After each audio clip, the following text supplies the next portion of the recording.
आप सभी को एक बार फिर से प्रभु यीशु मसीह के नाम में जय मसीह की।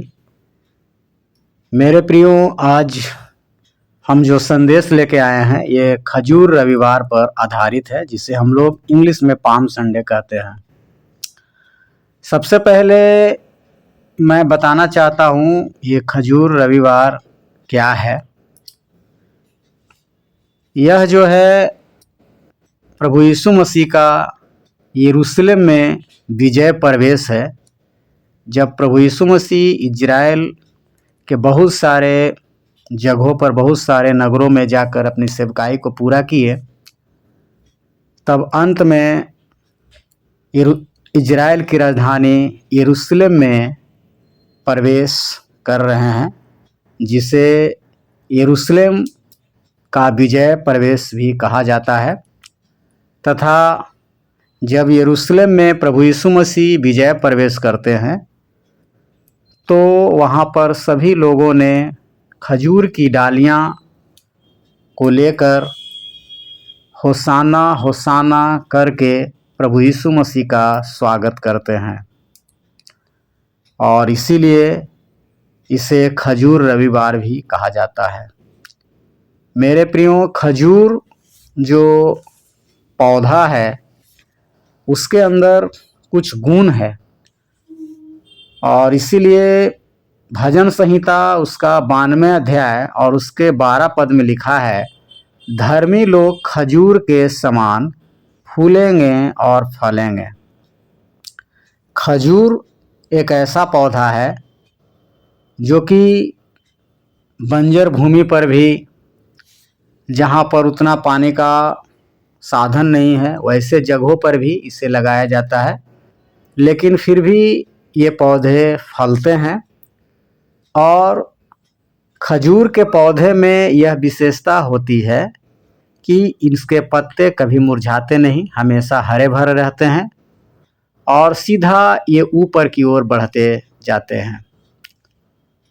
तो इस वचन और इस खजूर की डाली के यह भी प्रतीक है कि प्रभु यीशु मसीह जिसके ज़िंदगी में आते हैं उनके जीवन में हमेशा हरियाली बनी रहती है, उनकी सारी कमी घटियाँ पूरी की जाती है और वे आशीष और अनुग्रह को अपने जीवन में देखते हैं जो प्रभु यीशु मसीह उन्हें देते हैं। अब हम देखेंगे कि प्रभु यीशु मसीह यरूशलेम में जो प्रवेश कर रहे हैं तो उन्होंने एक गधे के बच्चे का प्रयोग किए हैं। वह अपने चेले लोग को इस बात को बोले हैं कि तुम जाओ, पास के गांव में जाओ और गधे जिसके साथ उसके बच्चे भी बंधे होंगे उनको लेकर तुम मेरे पास आ जाओ। जब कोई पूछे कि क्या काम है तो बताना, प्रभु को इसका प्रयोजन है। प्रभु को इसका प्रयोजन कहे जाने का मतलब है कि प्रभु को इसकी ज़रूरत है। और इस प्रकार चेले गधी के बच्चे को ले आए और गधी के बच्चे पर बैठ के ही प्रभु यीशु मसीह यरूशलेम में प्रवेश करते हैं। अब मेरे प्रियो, जानने की बात यह है कि प्रभु यीशु मसीह आखिर गधी के बच्चे पर ही बैठकर यरूशलेम में प्रवेश क्यों किए।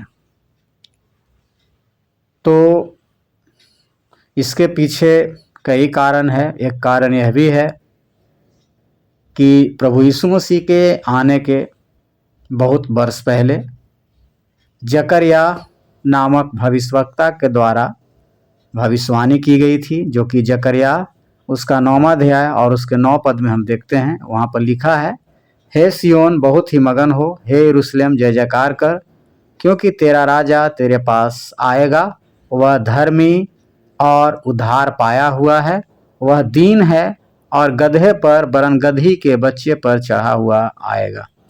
और यही चीज़ हम देखते हैं कि मत्ती 21 और उसका 5 अध्याय में जो है पूरा होता है।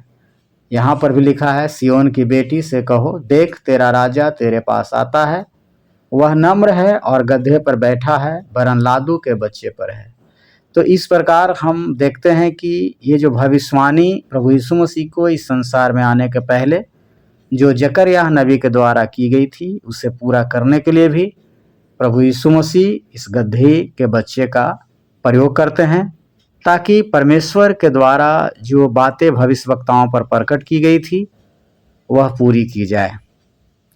दूसरी बात हम यह भी देखते हैं कि प्रभु यीशु मसीह अगर चाहते तो घोड़ा, हाथी, इन चीज़ों पर भी आ सकते हैं। जैसे कि संसार में बहुत सारे राजाओं का आगमन घोड़े और हाथियों पर होता है, तथा घोड़ा और हाथी जो है ये युद्ध का प्रतीक भी है।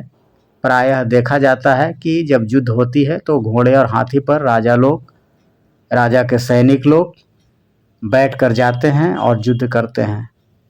तो प्रभु यीशु मसीह इसलिए भी नहीं चाहते थे, क्योंकि प्रभु यीशु मसीह संसार में किसी युद्ध के लिए नहीं, सांसारिक राज्य को बनाने के लिए नहीं, लेकिन प्रभु यीशु मसीह इस संसार में शांति का राज स्थापित करने के लिए आए।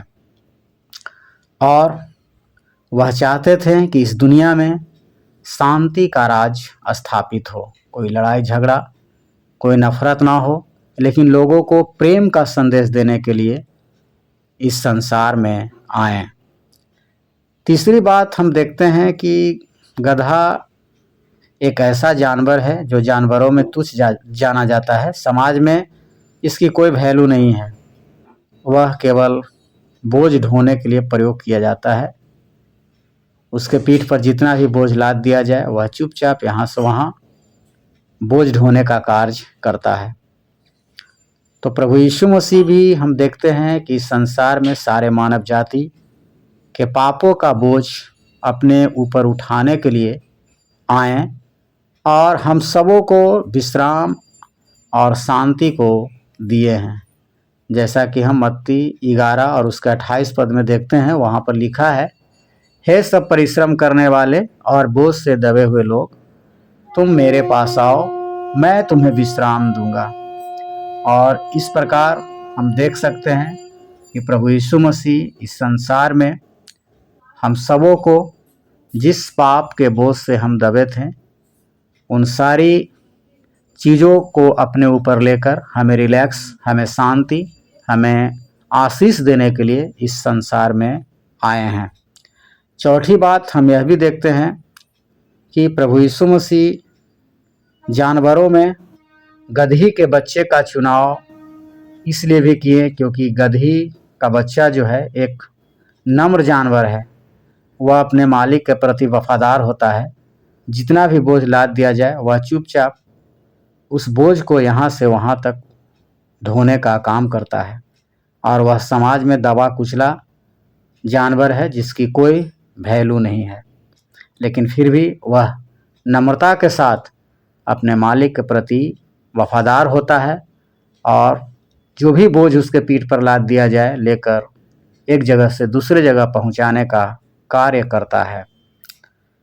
तो इसके द्वारा प्रभु यीशु मसीह यह भी दर्शाना चाहते हैं कि प्रभु यीशु मसीह संसार में नम्र और दीन लोगों को ही खोजने के लिए आए, जिनके जीवन में नम्रता है, दीनता है, और जो व्यक्ति भले समाज से दबे हैं, कुचले हैं, समाज में उनकी वैल्यू नहीं है, लेकिन अगर कोई भी व्यक्ति नम्रता और दीनता के साथ अपने पापों के पश्चाताप के साथ प्रभु यीशु मसीह को अपने जीवन में बुलाना चाहता है, वो प्रभु यीशु मसीह वैसे जीवन, वैसे हृदय को स्वीकार करते हैं और उसके ज़िंदगी में राज्य करते हैं।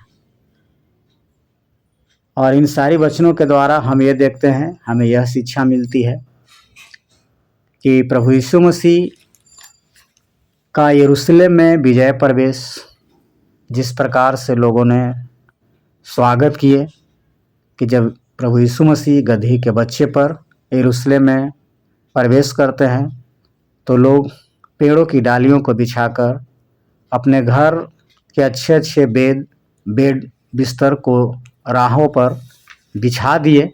जिस राह से प्रभु यीशु मसीह को आना था और लोगों ने स्वागत किया, उनको आदर दिया। तो यह खजूर रविवार हम सबों को भी यही संदेश देती है कि हम सब भी अपने ज़िंदगी के हर एक छोटे मोटे गलतियों को अपने जीवन से हटाएं, पश्चाताप करें और अपने हृदय को तैयार करें और प्रभु यीशु मसीह को अपने जीवन में आने के लिए आमंत्रित करें, स्वागत करें कि प्रभु यीशु मसीह आज मेरे जीवन में आइए, आज मेरे परिवार में आइए और हमें आशीष दीजिए।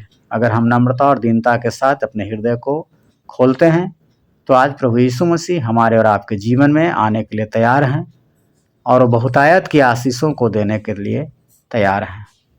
तो आइए हम एक छोटा सा प्रार्थना करें। हमारे महान सामर्थी जीवित और दयालु पिता, हम हृदय से धन्यवाद देते हैं और इस समय आपके पवित्र चरणों के नीचे आते हैं। प्रभु आज हम प्रार्थना करते हैं हमारे जीवन में पिता परमेश्वर आप आए। पिता, हम सब आपको आमंत्रित करते हैं, अपने हृदय के दरवाज़ों को आपके लिए खोलते हैं ताकि आज आप हमारे जीवन में आएँ, अपनी आशीष, अपनी ब्लेसिंग और अपनी शांति को हम सबों के जीवन में भरें पिता, ताकि हर एक अंधियारा हमारे जीवन से दूर हो जाए और प्रभु जी हम सब शांति से भर जाएं।